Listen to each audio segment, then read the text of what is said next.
the 7/12 on the 28th of May. Yeah, because I just dropped off my steel, and I was third in line, but they had me pull in first, which was great. Maybe they have a deal with Maverick because we chain and tarp the crap out of our product, where everybody else just throws a few straps. Who knows? But they helped me first. They unloaded me, and they backed trucks out of the way so I can get out of there. I thought that was cool. They're unloading everybody quick. I mean, I think they have like 3 or 4 crane people, and there was about 7 trucks, and I was third in line, so I think almost everybody's done. Anyway, we'll see what the day brings. We'll leave it at that.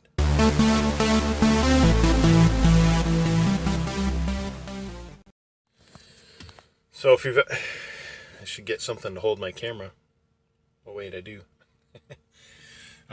This is I'm on the inbound driveway to the steel company that I delivered at, and this is what I guess Dodge City, Minnesota looks like. Very well kept lawns. It seemed like everybody. Wow, shaky this morning. There's a lot of lawn mowing that goes on up here. A lot of people are taking pride in their lawns, which is great to see because it looks. And I pass through these towns, population 58. So the kind of town where everybody knows what everybody else is doing. So I don't know if that makes them want to mow their lawns, but they're doing a good job. I noticed something while I was every once in a while when I send an empty message, which drives the chain of getting a new load. I think it sat in my outbox for 6 minutes. So and I'm not sure. I mean, I'm pretty wide in the wide open here. I'm facing north. There's nothing behind me to the south. So I'm not exactly sure. Every once in a while it takes some time to send messages. So, and I'm hoping, but as soon as it's sent, I got a new message right, within a second saying, "Hey, we're working your new load." But that's an automated message. So at least that's what I think. I don't know. I mean, there could be somebody there that's like, "Oh, we got somebody that delivered." Attention, a new important message has arrived. Well, I'm glad I started filming. I wanted you to hear it. A new important message has arrived. A new message has arrived. Okay, if it'll focus. There you go. I got work assignment, directions, all kinds of stuff. So, time to get to work. Okay, it is the 28th of May. It's 1:55 p.m. I just fueled up at this Love's, let's see, exit 4 on I-90. No, 48. And I've been driving for a while this morning because I dropped off my load and went and picked this up. It was kind of a crazy assignment though, because it was just a pre-plan. They wouldn't. It's the first time I've ever just gone off of a pre-plan because pre-plans don't have full addresses. And they told me to drive to the shipper, and I was like, I don't have an address, but that's cool. They had a town and they sent me directions, so it took me longer than normal because deciphering an individual's directions can be difficult at times. Needless to say, I made it, and I think while I was on my way I got a message of my full work assignment with address and everything, but you can't read that while you're driving, so I followed the directions and after I figured them out and made it there.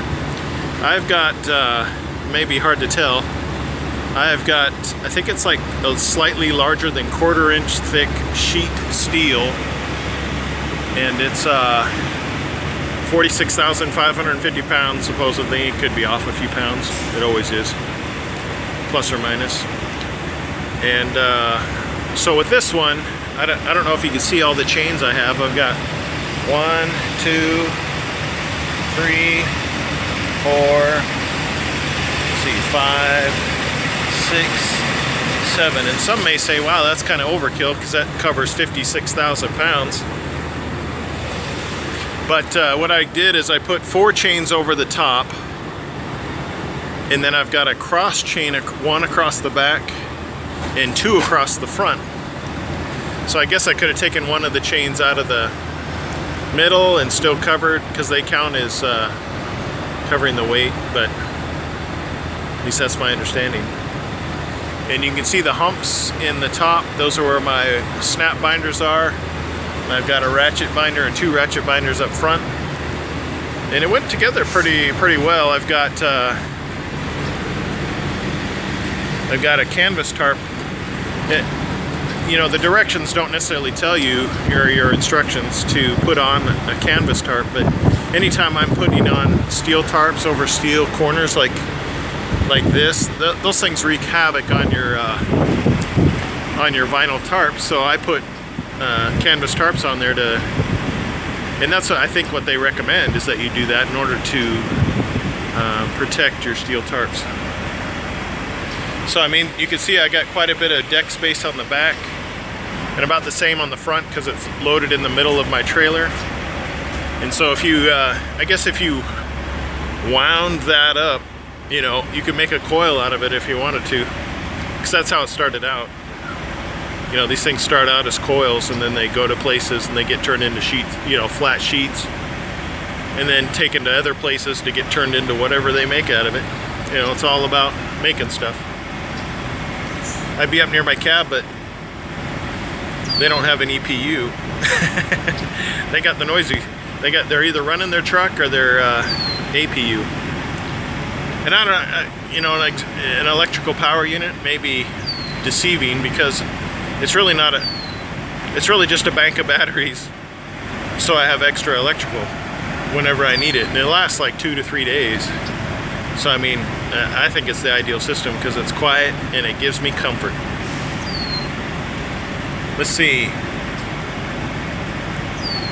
When I got there, I was about 55 minutes before my set appointment, and they took me anyway, and nobody else was there. So I mean, I pulled in, and they loaded me right away, and I asked them if they wanted me to tarp outside or inside, and they says, well, you could do it inside since there's nobody waiting. So I did it all indoors, and this sheet steel is oiled, so you have to be careful in the sense that, you know, they coat it so it doesn't rust. And but I didn't have any problems. And I actually like this load in the sense that I've never done this outside of training. These are like, you can see that the sheets go edge to edge on my deck. And at first when I saw the crane lifting, I was thinking, oh my goodness, is this going to be an oversized load? Just looking at it, but it fits on there perfectly. And the tarps, I only had to use 1 vinyl tarp and it fit the whole load, and I was like, wow, this is great. Works out perfect. Now I'm doing my 30-minute break. I'm gonna go mess with my maps because my delivery appointment isn't until 1 o'clock tomorrow. And with the driving I do today, I'll be like 2 hours away waking up in the morning. So crossing my fingers that I show up and say, hey, I'm here. Did you want to unload me?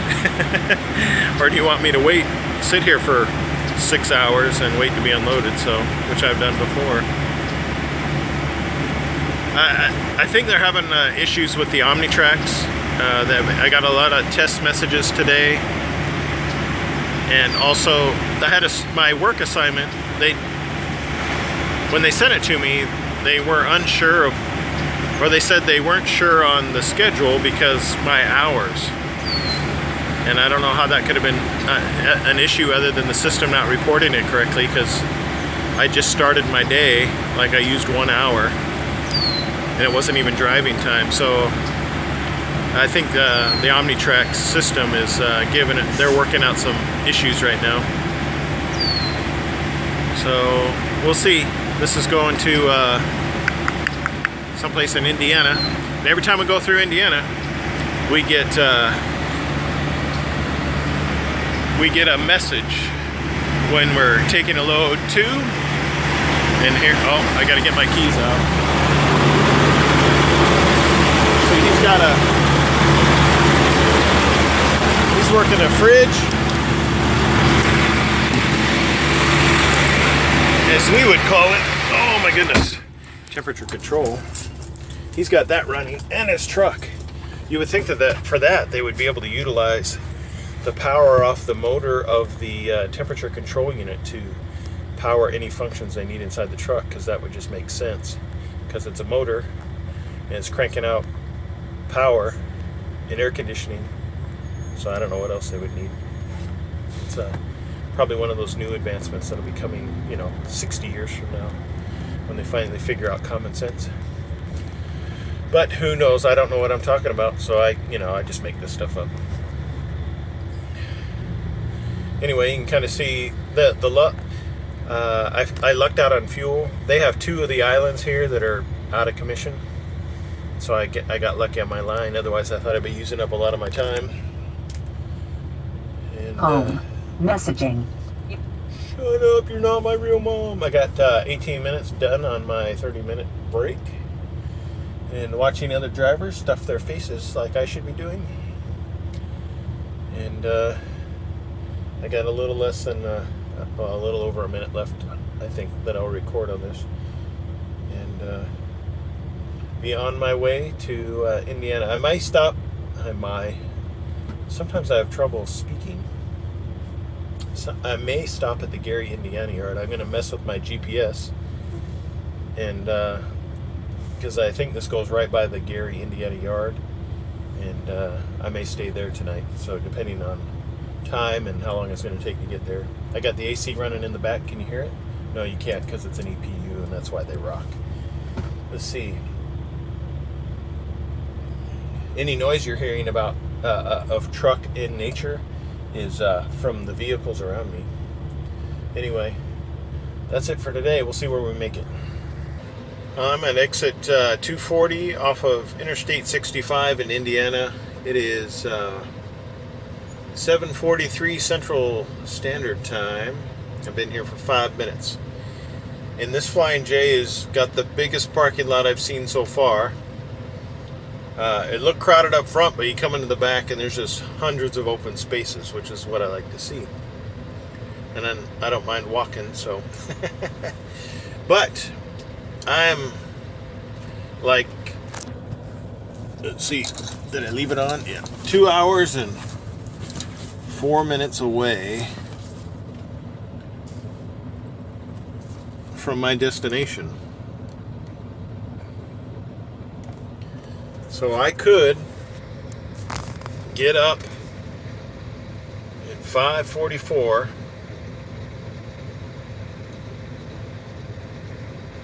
and get there at 8 o'clock. But my delivery time is a specific delivery time of 1300. And tomorrow is Friday. So either, and I have to wait to see what happens. Because either there was a glitch in the system, because they were doing testing on it today, because they thought my hours were going to run out. I'm not sure why that is, but, and also or that was the only appointment time they had available for this particular location, so they could be receiving a lot of trucks tomorrow. I'll find out. I had a drop-off this morning. I woke up, dropped off, went and picked up my load, and still covered 570 miles today. So it was a pretty good day. I burned up all of my clock except 23 minutes of my 14-hour clock. So it usually the solid driving days tend to be the harder ones, because you get out of your truck less frequently and less active. And I think that's what I like about one of the things that I like about what I'm doing right now is that I'm able to get out and move. And I'm sorry that it's just me, but I'm staring into the sun Well, actually, it's going behind the clouds now. But I didn't want to squint. So, anyway, we will see what tomorrow brings.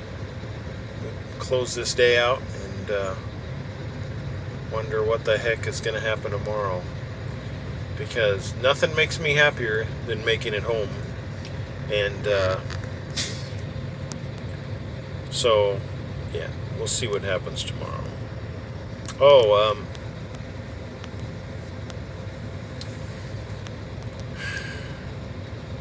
I'll save it for tomorrow. Teaser.